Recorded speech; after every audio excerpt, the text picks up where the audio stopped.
When the media becomes the weapon, who protects the truth? Hannity tried to humiliate her, armed with decades of dominance and millions of viewers. But within 7 blistering minutes, Jasmine flipped the script with sworn testimony, leaked files, and a name he never expected to hear again. The crowd turned, the camera froze, and for the first time in 23 years, Hannity had no words. If power lies in who holds the microphone, what happens when it's ripped away? On live television. Stay with us. This is a story worth every second of your time. The Grand Hyatt Ballroom pulsed with static tension. Under the towering banner, National Media Summit, media, judge or servant, a half-moon of leather chairs awaited the night's combatants. Cameras rotated like sentries, ready to broadcast every twitch. Seated dead center was Sean Hannity, sharp in a tailored navy suit, posture loose but commanding. He wasn't just a television personality. He was the voice of conservative America, a media juggernaut who'd spent decades shaping public opinion with repetition, outrage, and ironclad certainty. He wore the smug calm of a man who believed the room answered to him. His smile wasn't polite. It was a smirk forged from decades of power without pushback. He didn't prepare, he presided. This was his arena, until the doors opened. Jasmine Crockett entered, not like a guest, but like a verdict. Dressed in black, like a silhouette of rebellion, she moved without pause or preamble. Her eyes scanned the room, not to admire, but to measure. The moderator cleared his throat, voice cracking slightly as he announced, "Congresswoman Jasmine Crockett, a rising voice of reform." She nodded once, cool and razor-sharp. Across the stage, Hannity's eyes met hers, and in that instant, the air itself changed. One side smoldered with experience turned arrogance, the other with fire honed by injustice.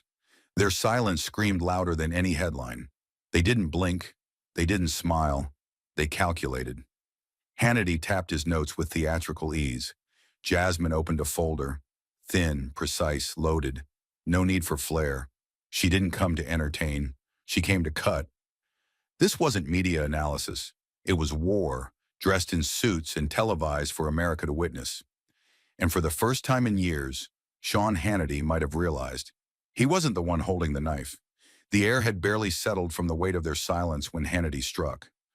Not with curiosity, not with a question, but with a performance so sharp it sliced the room in half. He leaned forward with that signature blend of arrogance and ease, his voice smooth, familiar, disarming to those who didn't know what lay beneath.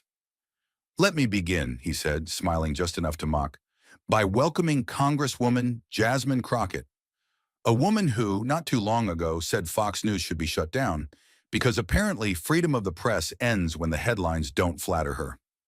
The moment landed like a slap disguised as a handshake. Chuckles rose from the audience, dry at first, then swelling into amused applause. Hannity didn't blink. He soaked in the noise like stage light. He wasn't introducing her. He was warning them, framing her not as a guest but a threat, a danger dressed in authority. He didn't look at Jasmine. He looked through her, past her, as if the seat she occupied was already empty in his mind. Then came the paper. Clean, crisp, underlined quotes printed in bold.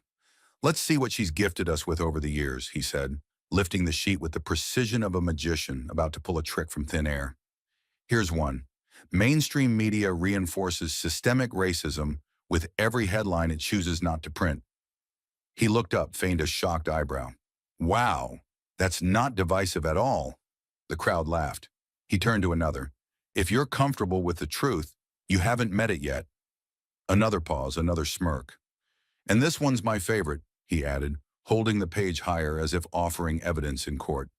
"Some media platforms profit more from lies than facts because fear sells better than truth." Then with mock concern layered in sarcasm, he added, "Apparently, this is how Congresswoman Crockett defines journalism." He lowered the page slowly and stared directly into the camera, his voice growing heavier, more deliberate. "What we have here, ladies and gentlemen," he said, scanning the audience for nods, "is not a critic of media bias. This is someone who fundamentally despises the freedom of the press when it disagrees with her worldview." He let the words hang in the air like smoke from a burning flag. This isn't about accountability. This is about control, about silencing dissent, about replacing journalism with ideology. The applause that followed wasn't enthusiastic. It was triumphant. It was the sound of people being told exactly what they wanted to hear. But this wasn't debate. This was demolition. He wasn't rebutting arguments. He was disfiguring them, ripping them from context like weeds in a garden he claimed was pure. He took complex, urgent critiques, ones born from Jasmine's lived experience, navigating injustice, media exclusion, and systemic erasure, and twisted them into slogans. He reframed her as an enemy of the First Amendment, a threat to objectivity, a woman who supposedly didn't just mistrust the media, but wanted to dismantle it entirely. And all the while, Jasmine didn't respond. She didn't flinch. She didn't even blink. Her hands were folded calmly on the folder in her lap, her breath steady, her posture unbroken. The camera zoomed in, hoping for a flash of emotion, rage, shame, even a twitch of discomfort. But she gave them nothing, because this wasn't new. This was choreography she'd seen before. Then came the final blow. Hannity adjusted his mic, looked out into the sea of smirks, and dropped the line with surgical timing. Maybe before Congresswoman Crockett starts preaching about media integrity, she should take a moment to learn how journalism actually works. Applause erupted, full-bodied and unfiltered. It wasn't about ideas. It was about dominance, the power of familiarity, of voice, of comfort, the comfort of watching a woman of color be patronized under lights that called it discourse, the comfort of being told again that the old system was still in charge. But Jasmine sat, stone still, not frozen, coiled. She wasn't shocked. She wasn't broken. She was choosing, waiting, timing her strike not for volume, but for precision. And behind that calm was something far more dangerous than anger. Clarity, because Hannity had made one mistake.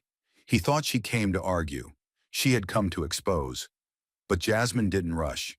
She didn't match volume with volume or sarcasm with outrage. She moved like someone who had carried this moment in her pocket for years, waiting not for permission, but for precision. Her hand moved quietly, deliberately to the microphone switch. A soft click broke the tension like a whisper before a gunshot. She didn't look to the audience, didn't glance at the moderator. Her eyes stayed low, fixed on the folder before her, the same one she had kept closed while enduring the volleys of mockery and distortion. With calm fingers, she pulled a single page free, its corners already creased from use, its margin marked with highlighter and conviction. Her voice, when it came, was controlled, low enough to force people to lean in, sharp enough to slice through the fog of performance. Exhibit 247, she said, from the Dominion Voting Systems versus Fox News case, sworn deposition, Mr. Hannity, December 2020. No inflection, just truth, laid bare. I did not believe it for 1 second. She looked up, straight at him. That was your statement, under oath. The room froze. You could hear shoes shift, papers settle, even the whirring of a nearby camera motor. But Hannity didn't move. Not yet. Jasmine continued, voice still even, but gaining gravity. You said that in a closed deposition, not on your show, not to your audience, not to the people who tuned in every night looking for clarity and instead got fed a lie, one you never even believed. Her words weren't theatrical. They were prosecutorial. She wasn't asking a question. She was building a case against him, against the brand, against the silence that protected it. Then she paused, intentionally, surgically. So tell me, Mr. Hannity, she said, each word placed like a nail driven into oak. Do you believe in freedom of speech, or do you believe in the freedom to defraud the public, so long as the ratings are good enough to justify it? No applause, no coughing, no chair creaked. The entire ballroom sat trapped in that single shattering question. Hannity shifted at last. He leaned back in his chair, arms folding across his chest in that familiar posture of manufactured composure. But something had changed. His body said control. His eyes did not. They flicked, left, right, up at the lights, searching, calculating, avoiding. The smirk remained, but its confidence had drained. In its place was the hollow performance of a man who suddenly realized the script was no longer his. Jasmine didn't press the silence. She let it speak. Because in that stillness, longer than anyone expected, louder than any applause, was the one thing Sean Hannity had never allowed into his broadcasts: accountability. And in that moment, with every eye on him and every microphone live, he had no line, no rescue, no applause cue. Just the sound of his own words, read back to him by the very woman he tried to silence. The truth about the Dominion lawsuit had landed like a tremor, but Jasmine knew that beneath every crack in the surface, there was something deeper waiting to be exposed. And this time, it wasn't about ratings. It was about dignity. She didn't raise her voice. She didn't move dramatically. She simply picked up a small remote resting beside her notes and pressed it. The massive LED screen behind the stage flickered, then shifted. No graphics, no headlines, just a single photo. Plain, unfiltered, human. The face of Kathy Aru appeared in silence. Her expression was neutral, almost quiet. But the moment it filled the screen, the room changed. Some recognized her immediately.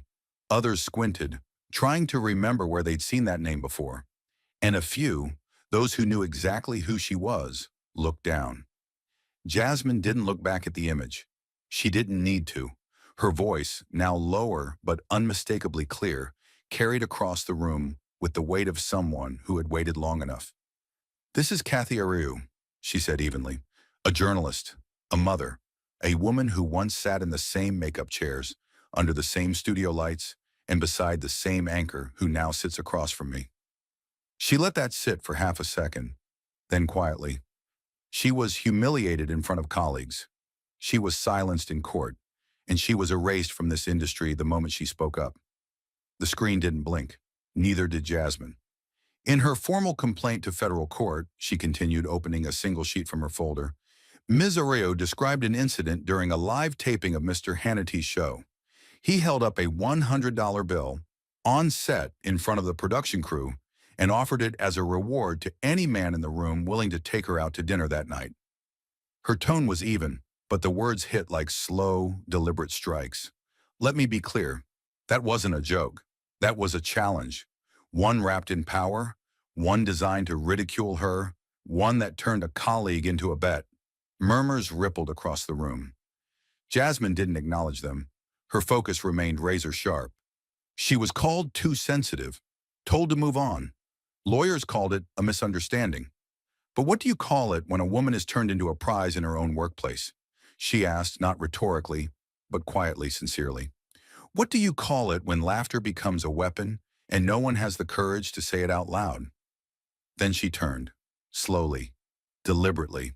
For the first time, she looked directly at Sean Hannity. You thought it was funny, but I promise you, federal law does not.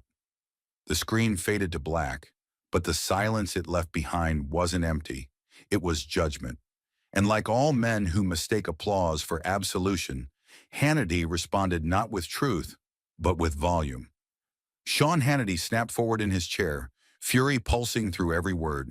His voice, once polished and performative, now cracked with raw indignation. This is outrageous, he bellowed, eyes flashing toward the audience, then the cameras as if daring them to agree. This is slander, on national television. You're making things up. His face flushed crimson, jaw clenched so tight it looked locked.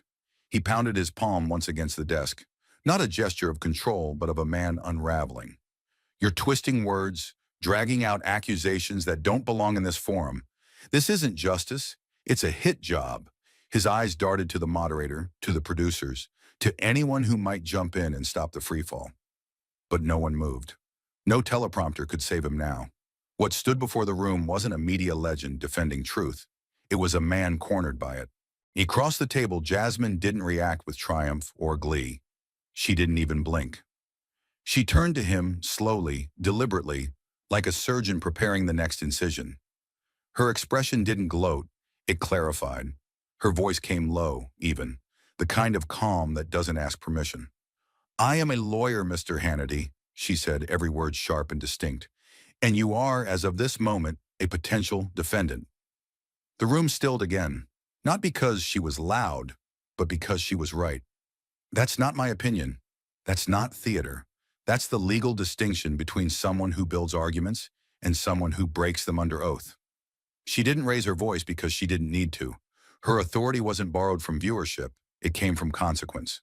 The audience, once so quick to laugh with Hannity, now watched him with something else in their eyes. Not anger, not even pity. It was realization that for the first time in years, the man who framed narratives was now trapped inside one. And Jasmine, she didn't come to debate. She came to remind him that the law doesn't need ratings, it only needs truth. The room was still reeling from the force of Jasmine's calm precision. But Hannity, bruised but unbowed, wasn't finished. For men like him, losing ground was never an end, only a signal to fight dirtier. He shifted forward in his chair, as if reassembling his persona brick by brick. The tremor in his pride hadn't disappeared. It had just been dressed up again in sarcasm and cynicism.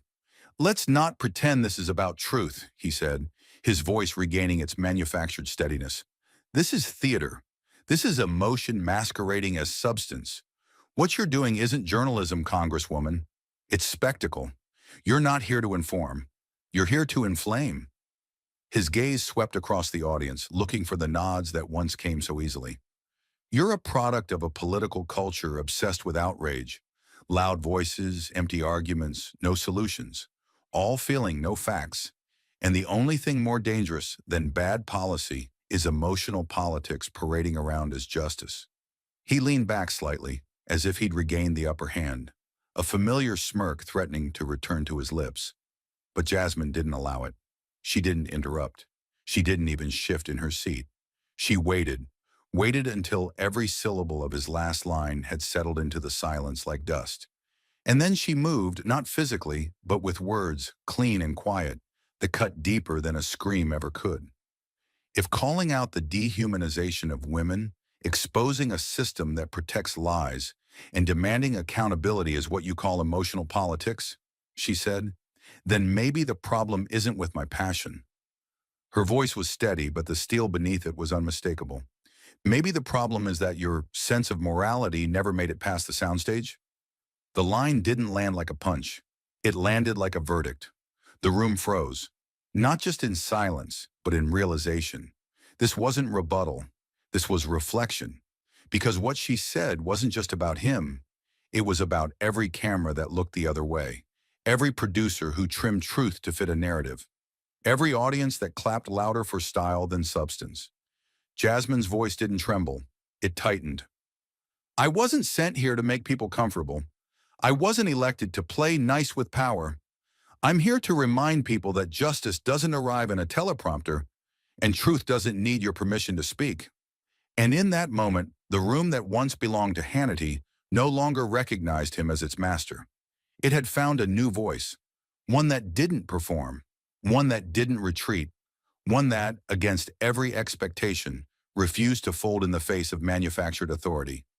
Jasmine had already shaken the room with truth, but what came next wasn't just revelation, it was confirmation. Cold, documented, and undeniable. She raised her hand, not to interrupt, not to dramatize, but to command the room's attention with the quiet authority of someone who had nothing left to prove.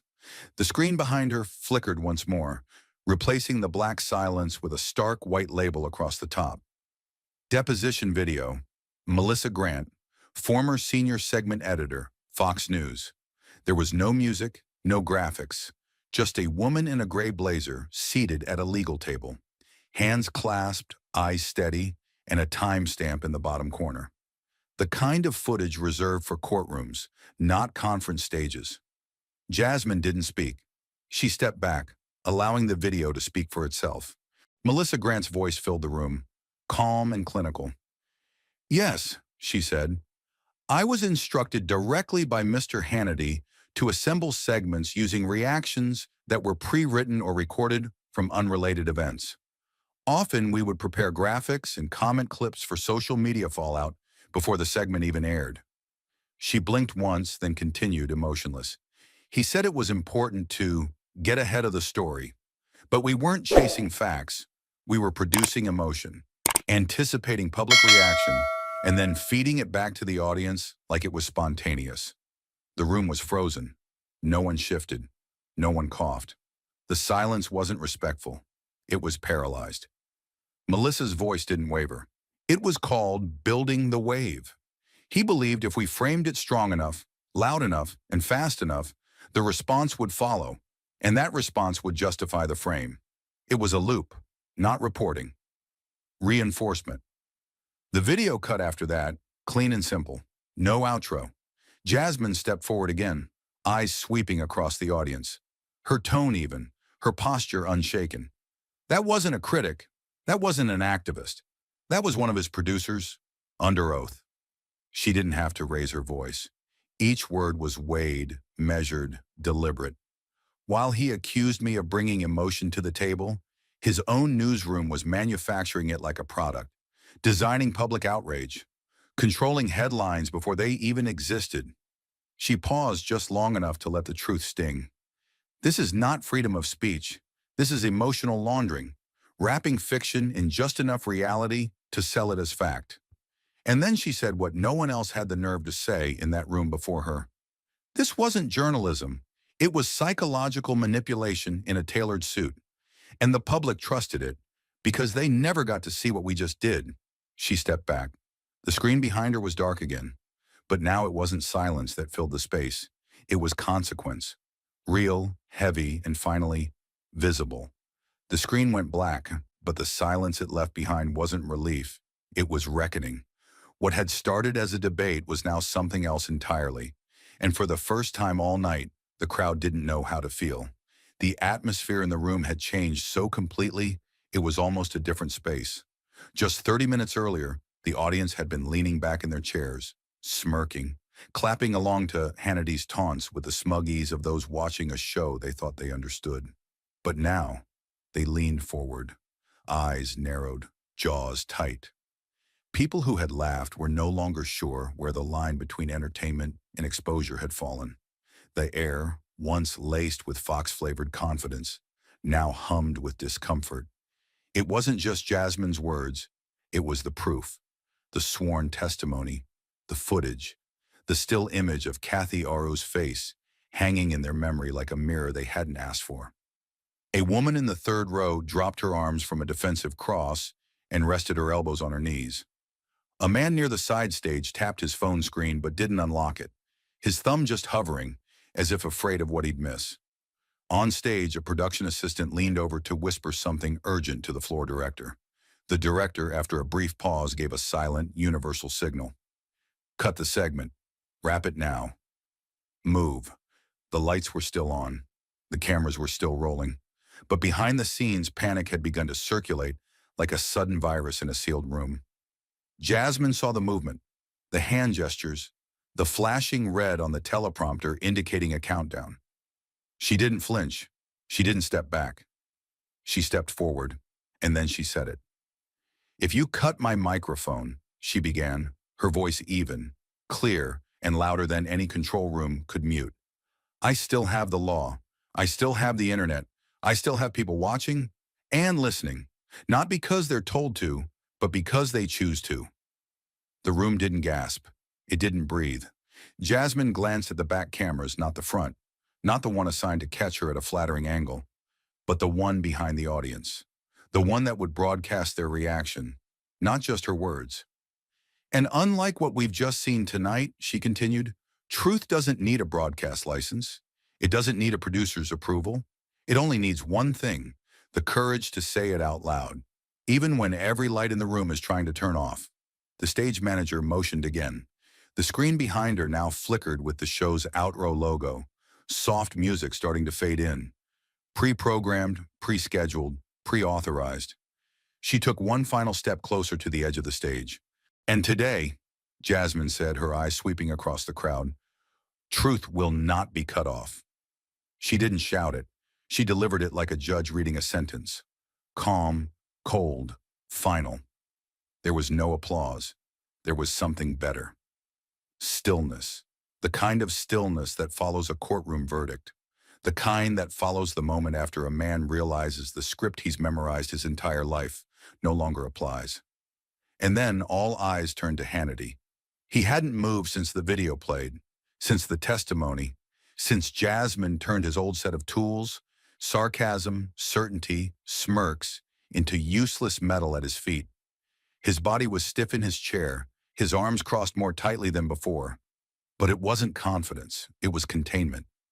His mouth parted once like he might say something, but nothing came, not even a scoff. His silence wasn't gracious, it was stunned. This was the man who never ran out of words, who could pivot through scandal, twist outrage into applause, and flip any confrontation into a ratings boost. But tonight, there was no bounce, no punchline, no pivot. Only the realization that this wasn't a TV segment. It was a moment, and it didn't belong to him. For the first time in his career, Sean Hannity was not narrating the room. He was in it. Jasmine didn't gloat. She didn't bow. She simply turned her microphone off herself, gently. She didn't wait to be silenced. She chose silence, because the point had already been made, and made thoroughly. Not just with emotion, but with law. Not just with anger, but with evidence. Not just with words, but with something deeper. The kind of clarity that lives longer than sound bites. She took one step back, her face composed, her spine straight, her presence unshaken. And the man who'd called her emotional, performative, irrational, sat in a silence crafted by no one but himself. He was the only one who couldn't fill the room anymore, because she already had. The stage lights dimmed, and the audience filed out in stunned silence. But what Jasmine had started inside that ballroom didn't end when the cameras cut. It had only just begun. By the time Jasmine Crockett stepped off stage and into the hallway, her closing line had already begun to echo far beyond the conference walls. A producer's smartphone lit up with hundreds of notifications in a matter of seconds. The control room, once buzzing with scripted order, was now in complete chaos. Emails flooding in, phones ringing from New York to Los Angeles. Clips of her final words, "Truth doesn't need a broadcast license," began spreading across social media like wildfire. Within 15 minutes, edited videos hit Twitter, TikTok, Instagram, and YouTube. Each cut sharper than the last, each caption bolder, angrier, louder. Jasmine destroys Hannity with facts. She spoke. He fell silent. When a lawyer becomes the truth. By the hour mark, hashtags surged into national trending territory. Crockett uncut, Fox exposed, and Truth not ratings. Overnight, her moment had become a movement. Viewers who hadn't watched the summit were now watching on loop. Teachers were showing the clip in classrooms. Activists were quoting her in live streams. Even late-night hosts, usually too timid to touch Fox News directly, aired segments with the line, "She didn't debate him. She dismantled him." But what came next pushed it into history. CNN broke the headline just past 8 a.m. the next morning. Exclusive. Kathy Arreo speaks out, backs Jasmine Crockett's allegations against Hannity. The screen flashed with an image of Kathy, older now, sharper in the eyes, stronger in the shoulders. She wasn't behind a deposition table this time. She was on set, live, in studio. And when the anchor asked the first question, "Was what Jasmine Crockett said true?" she didn't blink. "Yes," Kathy said, "all of it." She continued, clear, measured, unapologetic. That bounty offer happened exactly as Jasmine described. The culture at Fox was toxic, and I wasn't the only one treated that way. But I was the first to speak, and I paid a price for it. Jasmine didn't just tell the truth. She told mine, and gave it a place I was never allowed to reach. The national conversation. Screens across the country froze as millions watched Kathy detail what had been buried. Emails ignored, witnesses silenced, internal HR memos rerouted to legal before they ever reached human eyes. "They didn't just try to erase me," she said. "They tried to erase what they did." By noon, Fox News was on lockdown. Inside the network's headquarters, panic had turned operational. Top executives were called into an emergency session. The meeting was off the record, windowless, and boiling with urgency. Phones were placed in Faraday pouches. Doors were secured. Someone had already printed the transcript of Kathy's interview. Someone else had red-circled key phrases, pattern of abuse, legal retaliation, deliberate silencing. A third executive pointed out what they had all begun to fear. It's not just her anymore. The entire media structure is watching. Then the inevitable question was raised, quietly, bitterly. Do we pull the plug? The room didn't answer right away. Sean Hannity's face, once the most profitable brand on their evening lineup, now sat at the center of a firestorm too big to spin. For years, they'd survived scandals with well-timed denials and shifting attention. But this was different. This wasn't just accusation. It was testimony. It was video. It was names. And worse, it was being believed. At 2:43 p.m., an internal memo was sent to the entire Fox executive team. All editorial programming connected to Hannity will be suspended pending review. Further decisions to follow. Immediate PR coordination required. Just like that, the most protected seat in cable news was no longer guaranteed. Outside, reporters crowded the front doors. Cameras clicked with every employee exiting the building. Protesters had begun gathering, some with signs quoting Jasmine word for word. If you cut my mic, I still have the law. Others carried Kathy's face, printed in black and white above the words, believe her. But amid the storm, Jasmine didn't celebrate. She didn't tweet. She didn't do interviews. She didn't post victory videos or dance to trending audios. She disappeared from public view for 24 hours. Because for Jasmine, this wasn't about spectacle. It was about consequence. The kind of consequence women like Kathy had never been granted. The kind that didn't end with applause, but with accountability. She knew the system wouldn't fall overnight, but for the first time, it had blinked. And she wasn't done. Not even close. But the shockwaves from Jasmine's confrontation didn't stop at headlines or hashtags. They cracked something deeper, something institutional. In newsrooms from Manhattan to Milwaukee, and in classrooms where tomorrow's journalists were still learning the ethics they'd soon have to abandon, something shifted. And for the first time in years, truth didn't feel like a slogan. It felt like a demand. Within 48 hours of the summit, dozens of resignation letters started appearing across social media. At first, they were brushed off by executives as isolated cases of professional immaturity. But by the third day, entire digital teams had walked out of 2 regional affiliates. A viral tweet from a 23-year-old producer at a mid-tier outlet read, I joined journalism to fight for truth, not ratings. Jasmine reminded me what that looks like. Another post on Substack, written by a veteran who had covered 3 administrations, was more brutal. If my silence gave power to someone like Hannity, then Jasmine Crockett didn't just call him out, she called me out too. Each post struck like a drumbeat in a swelling rebellion, louder with every hour. By the weekend, Columbia Journalism School announced a full-day emergency colloquium.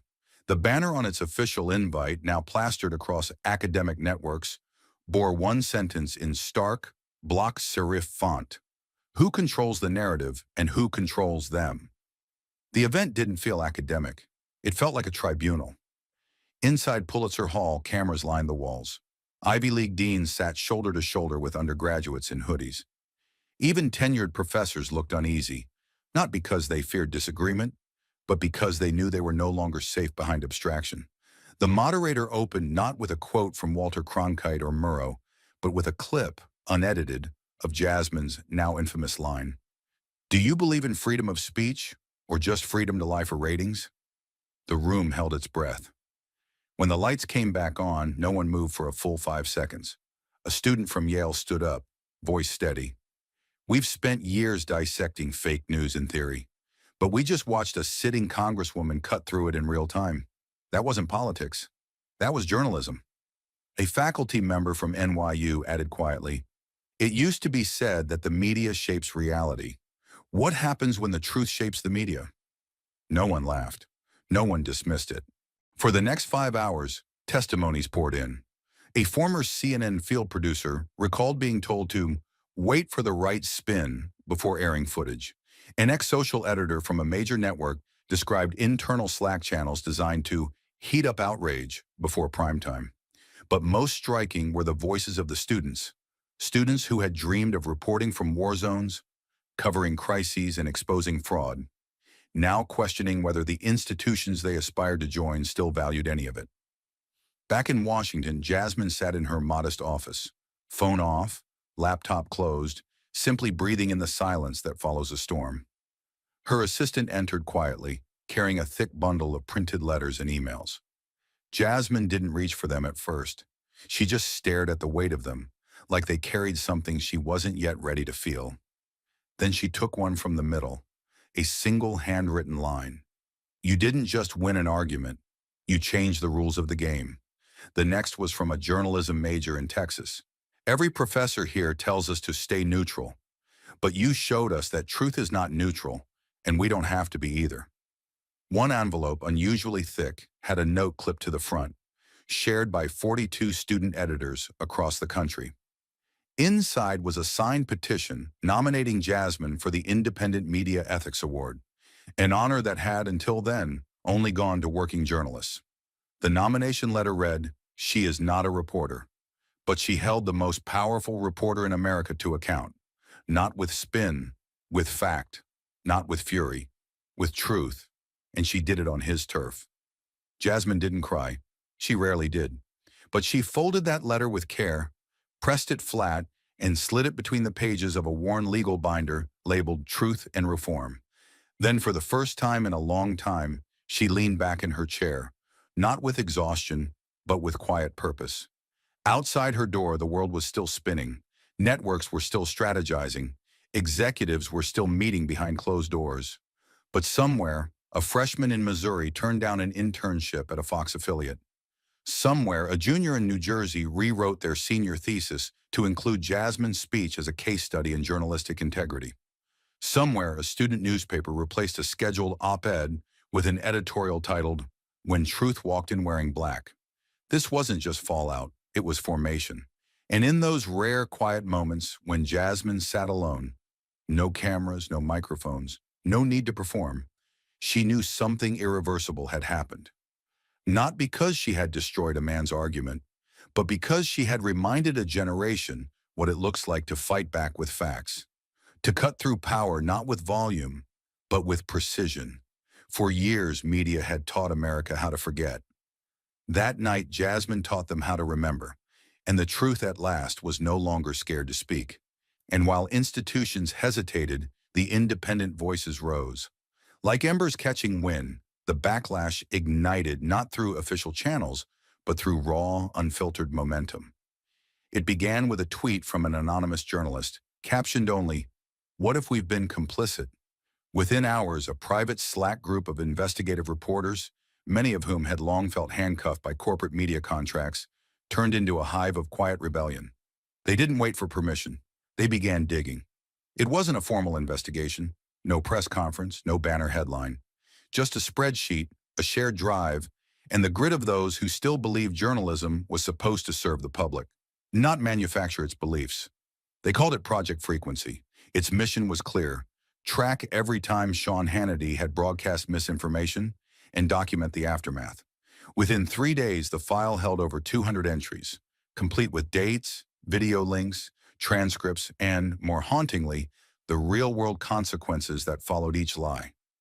One entry showed a segment falsely linking a Muslim city council candidate to terrorist sympathies, airing just 72 hours before the man's family received death threats and had to flee their home. Another entry revealed a debunked story accusing a high school teacher of indoctrinating students with critical race theory. The segment ran in prime time. The teacher was doxxed the next morning. She lost her job. She moved to another state. No correction ever aired. But what chilled the team most weren't just the lies.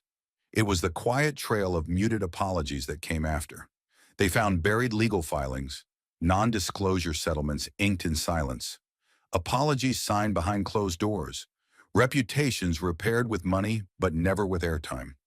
One memo uncovered in a civil complaint simply read, "Client requests on-air apology." Fox declined, offered private letter instead. They contacted the victims, teachers, pastors, election workers, parents of trans kids, falsely accused of grooming, of fraud, of anti-Americanism. People who'd never been famous until they became punching bags for a narrative. One by one, they agreed to speak, not for justice, but for reckoning. We weren't destroyed by fact, one woman said. We were erased by fiction. The team created an interactive archive, a single portal where anyone could search Hannity's broadcast by date, topic, and alleged misinformation. Within a week, it was trending on Reddit. Within 2, it crashed from traffic overload. The public wasn't just curious. They were starving for receipts, for evidence, for truth reclaimed from memory. And then came the hardest part, the internal whistleblowers. A former segment producer, using a voice modulator, shared how emotional velocity was prioritized over factual precision. They told us we needed 3 things per story: a villain, a symbol, and a trigger. The truth was optional. The formula was sacred. Another editor admitted they had been instructed to reframe raw footage to stoke anger, even if it meant removing context. We didn't lie, he said. We just told the truth sideways, which sometimes is worse. They compiled all of it, transcripts, emails, internal directives, into a single encrypted report called the Unspoken Broadcast. It didn't accuse Hannity of making mistakes. It accused him of perfecting them. Newsweek ran an op-ed, America's Most Trusted Liar? The Atlantic followed, The Ratings That Cost Us Reality. And on an independent podcast ranked #1 on Spotify that week, a former Fox contributor dropped the line that pierced the silence. Hannity didn't just poison the well, he made us thirsty for it. Across the country, civic groups demanded congressional hearings. Journalism schools revised curriculum. Media watchdogs expanded their archives. But in living rooms and kitchen tables, where most of Hannity's influence had festered, something more subtle happened. Viewers didn't just stop watching, they started questioning. They Googled, they rewatched, they asked their parents, "Did he ever tell you the whole story?" The scandal wasn't in the shouting, it was in the silence, in the corrections that never aired, in the faces never shown again after being used as punchlines, in the inboxes of producers who begged to issue retractions but were told, "We don't do U-turns, we double down." For Jasmine Crockett, the fallout wasn't about vindication, it was about validation. She hadn't just cut through a man, she had cut through an ecosystem, and now that ecosystem was bleeding. Somewhere in a small studio apartment in Des Moines, a journalism student stayed up till 3 a.m., compiling a personal database of media lies, not for class but for conscience. Somewhere in Georgia, a former veteran-turned-truck driver logged into the Project Frequency site, found a segment that once maligned him and whispered, "I knew it." And in every corner of the country, those who had been labeled overreacting, too sensitive, or emotional, began to feel something rare, seen. Not because Hannity was silent, but because they were no longer silent. It wasn't justice, but it was the beginning of something that looked like it. And this time, no one could cut to commercial. The walls of legacy media were crumbling, but Jasmine wasn't waiting for the dust to settle. As the echo of her confrontation with Hannity still ricocheted across the country, and major outlets debated whether to cover it or downplay it, she made a move they didn't expect. She didn't go back on air. She didn't accept any invitation from the same networks that once muted stories like hers. She didn't seek airtime. She seized it. At precisely 7 p.m. Eastern, Jasmine Crockett went live. Not on a studio set, but from her modest office lined with legal books and a glowing Black Lives Matter banner behind her desk. No makeup crew, no teleprompter, no executive producer whispering in her ear, just her voice, her truth, and a blinking red dot. And unlike any network she'd ever been on, she wasn't alone. The screen split within minutes, one face, then another, then another. They weren't politicians. They weren't celebrities. They were the collateral damage Hannity had left behind. She began with a breath, long, steady, deliberate. "Tonight," she said, "we're not responding to lies. We're reclaiming what those lies cost." The first speaker was a mother from Arizona, Emma Rivas. 2 years ago, Hannity ran a segment suggesting she helped traffic illegal immigrants across the border. The reality? She ran a volunteer aid station handing out bottled water to migrants abandoned by smugglers in the desert. After the segment aired, someone firebombed her supply shed. The police found her dog poisoned. Her kids still get called slurs at school. I wrote letters to Fox, Emma said, voice shaking. I asked them to correct it. All I got was silence. Next came Darius Lane, a Navy veteran who had spoken out at a city council meeting in Ohio about police reform. Hannity's show labeled him a BLM extremist and accused him of disrespecting American values. Darius lost his job. His VA counselor was warned he was unstable, and his younger brother, who hadn't even been involved, was jumped outside a grocery store. Freedom of speech? Darius asked the camera. That man weaponized it, against me, against truth. Jasmine let the silence hang. Her face didn't flinch. She wasn't just hosting, she was witnessing. The pain, the patterns, the predictable playbook of distortion and denial. It was all being laid bare not in headlines, but in the trembling voices of those who'd survived them. A young woman named Camille joined next. She had once worked as an intern for a local Democratic campaign in Florida. Her picture was pulled off a public Instagram post and used in a story accusing the campaign of hiring radicalized youth. Hannity's segment blurred nothing. Her name was said aloud. Online, the backlash came fast. Death threats, doxing, her family forced to move. She never went into politics again. He didn't just steal my safety, she said. He stole the future I thought I was building. The live stream grew. By the hour mark, over 2 million viewers had tuned in. Thousands more flooded the comments with stories of their own. Grandfathers misquoted, teachers misrepresented, neighbors maligned by headlines they never got to correct. And through it all, Jasmine didn't narrate. She curated. She passed the mic, not for sound bites, but for justice. Then came a shift. Jasmine turned toward the camera, gaze direct and unwavering. Let's be clear, she said, her voice low and firm. This isn't about cancel culture. It's about consequence. For too long, media giants have played God with the reputations of real people. They twist narratives for profit and walk away while lives fall apart. That ends tonight. She leaned forward slightly, her hand gesturing to her laptop. These stories you've just heard, they weren't mistakes. They were strategy. Her voice darkened. If you're asking why Hannity never corrected the record, you're asking the wrong question. Ask instead why he needed the lie more than he ever needed the truth. Behind her, the screen began rolling clips, side-by-side comparisons. Hannity's segments aired in full. Fiery headlines, ominous music, fast-cutting montages designed to inflame.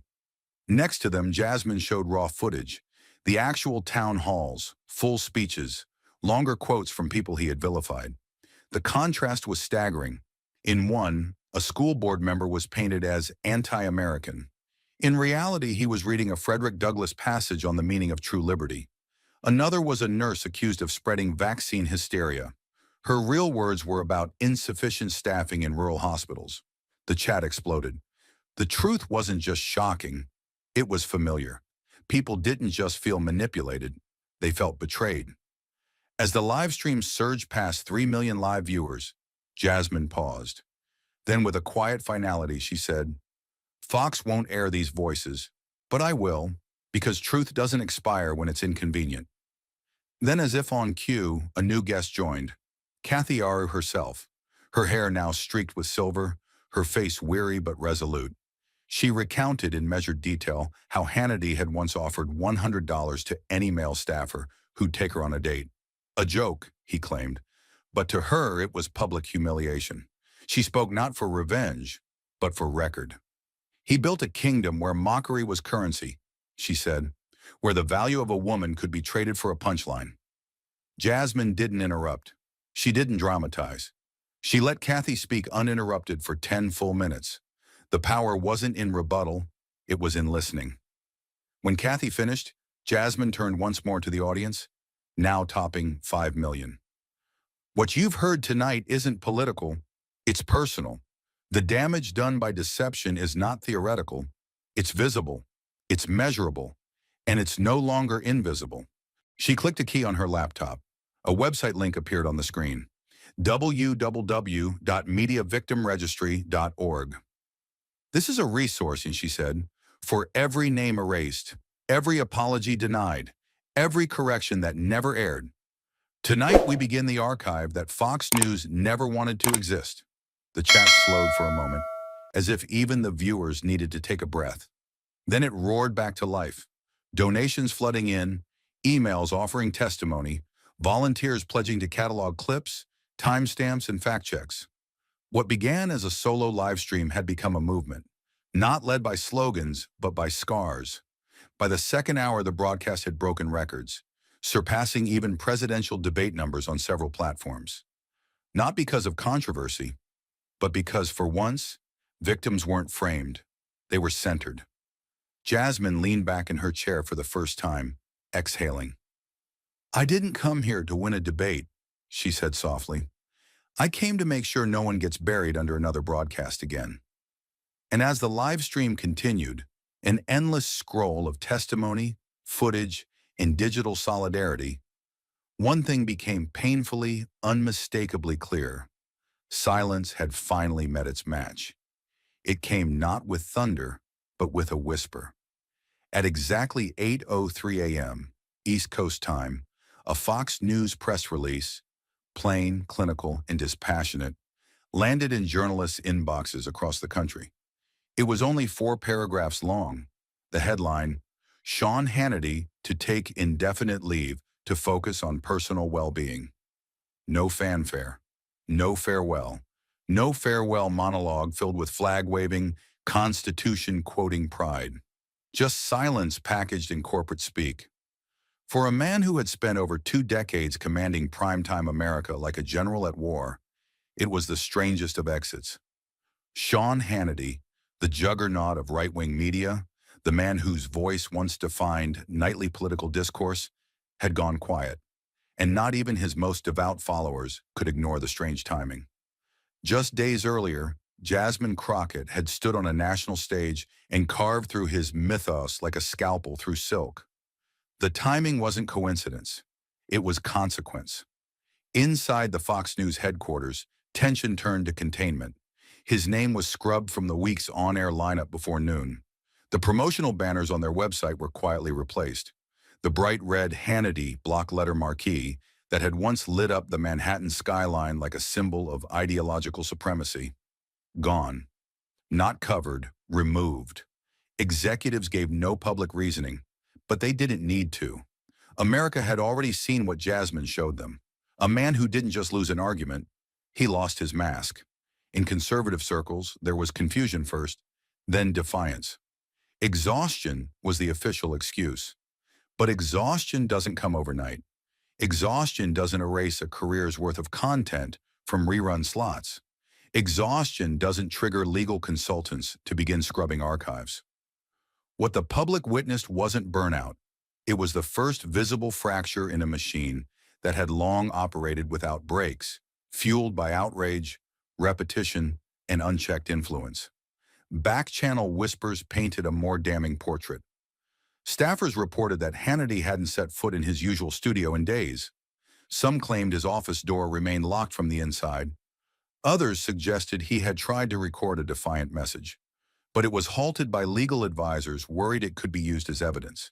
It wasn't just his show that was being paused. It was his legacy, now stuck in limbo, suspended by legal threats and public scrutiny. For the first time, silence felt louder than his voice. News outlets on both sides of the aisle began dissecting his downfall.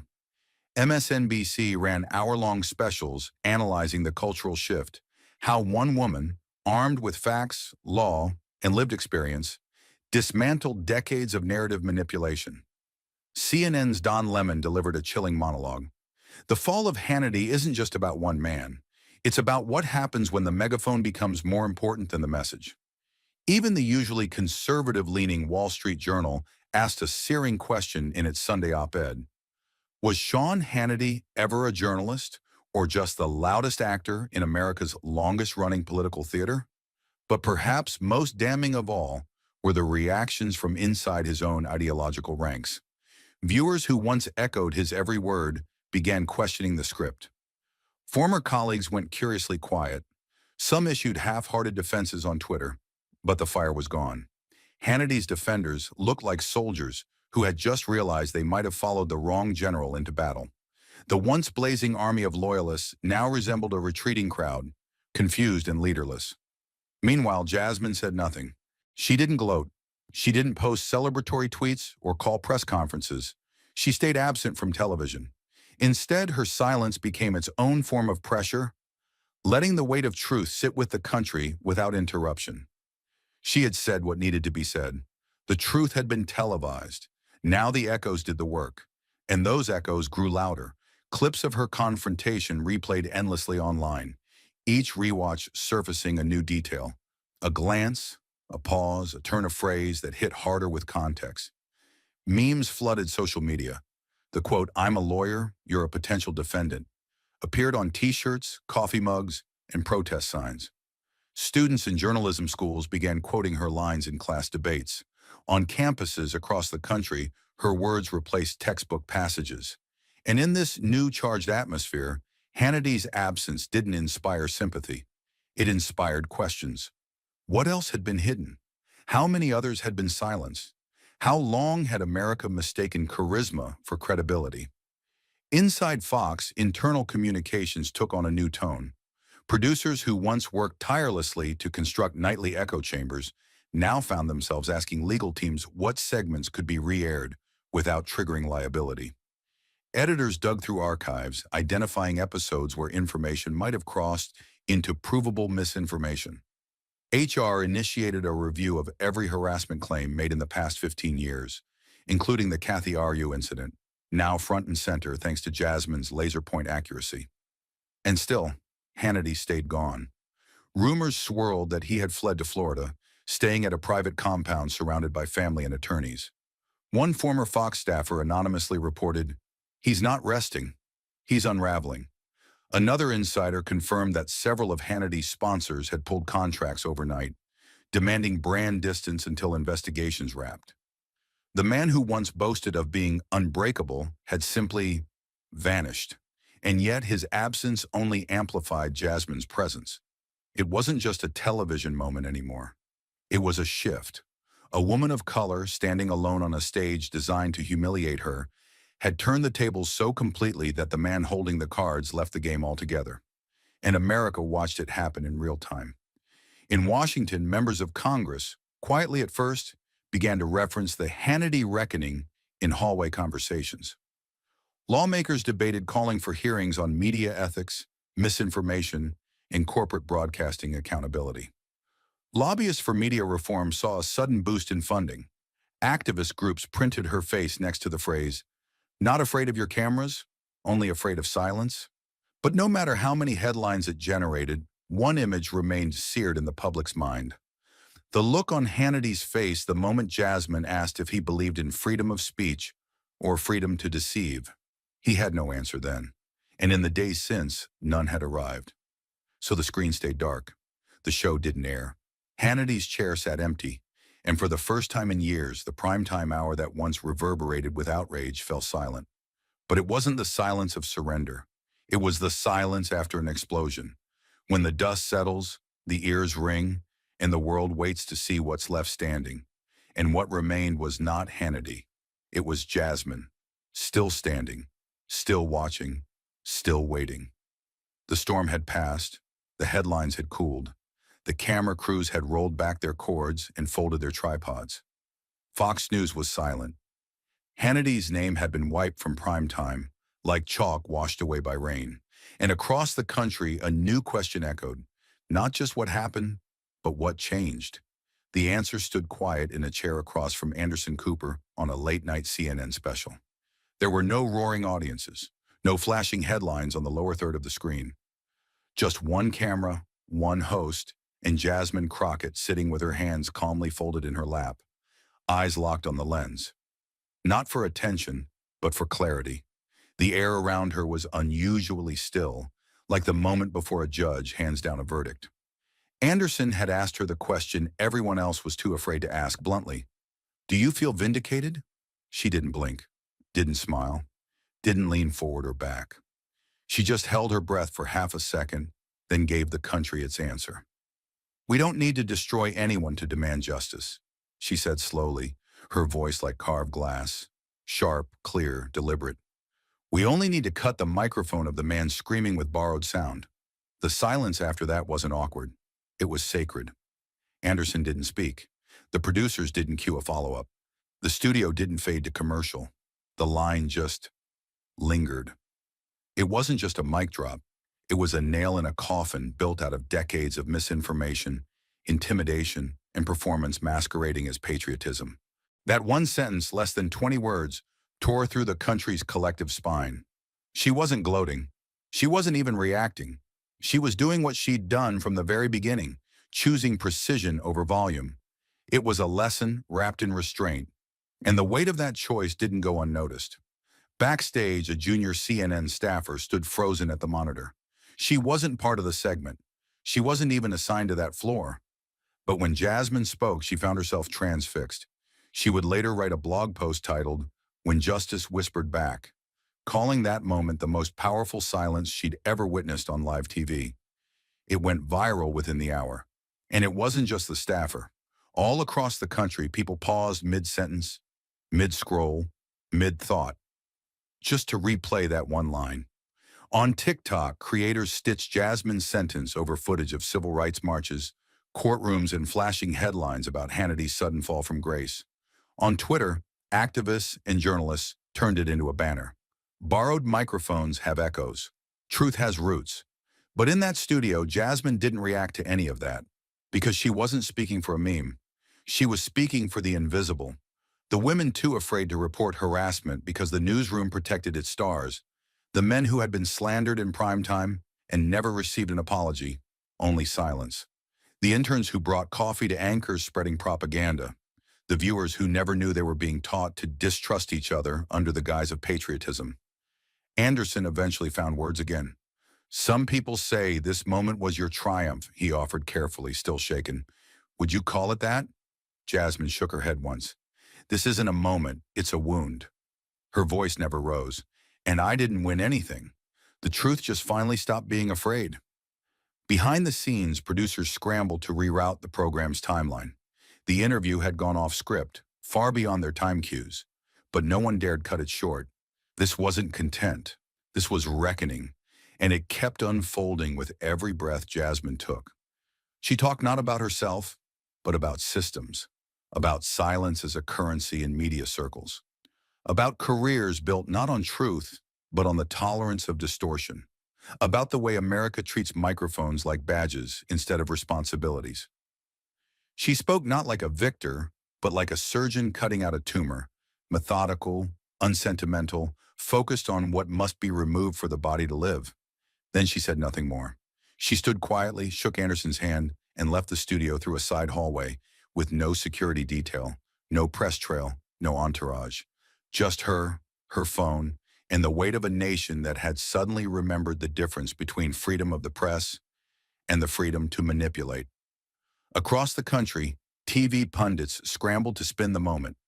Some on the far right called her words a veiled threat to free speech. Others, trying to be clever, labeled her the woke whisperer. But those arguments didn't land, not this time. Because Jasmine hadn't shouted, she hadn't canceled, she hadn't demanded vengeance. She had only pulled the curtain back on a system that had protected one voice above all others for too long, and asked the simplest question of all: who gave him the microphone? That question echoed longer than anything Hannity had ever screamed in his career. It made its way into classrooms, into courtrooms, into corporate media boardrooms where new anchors now practice not just what to say, but when to shut up. A journalism professor at New York University printed Jasmine's quote across the top of a syllabus for his ethics class. "This," he told his students, "is the line between commentary and corruption." Meanwhile, Jasmine refused all follow-up interviews. She declined offers from major networks. She rejected book deals and documentary pitches. Her office released a simple statement the next day: "The Congresswoman believes the truth doesn't need a sequel.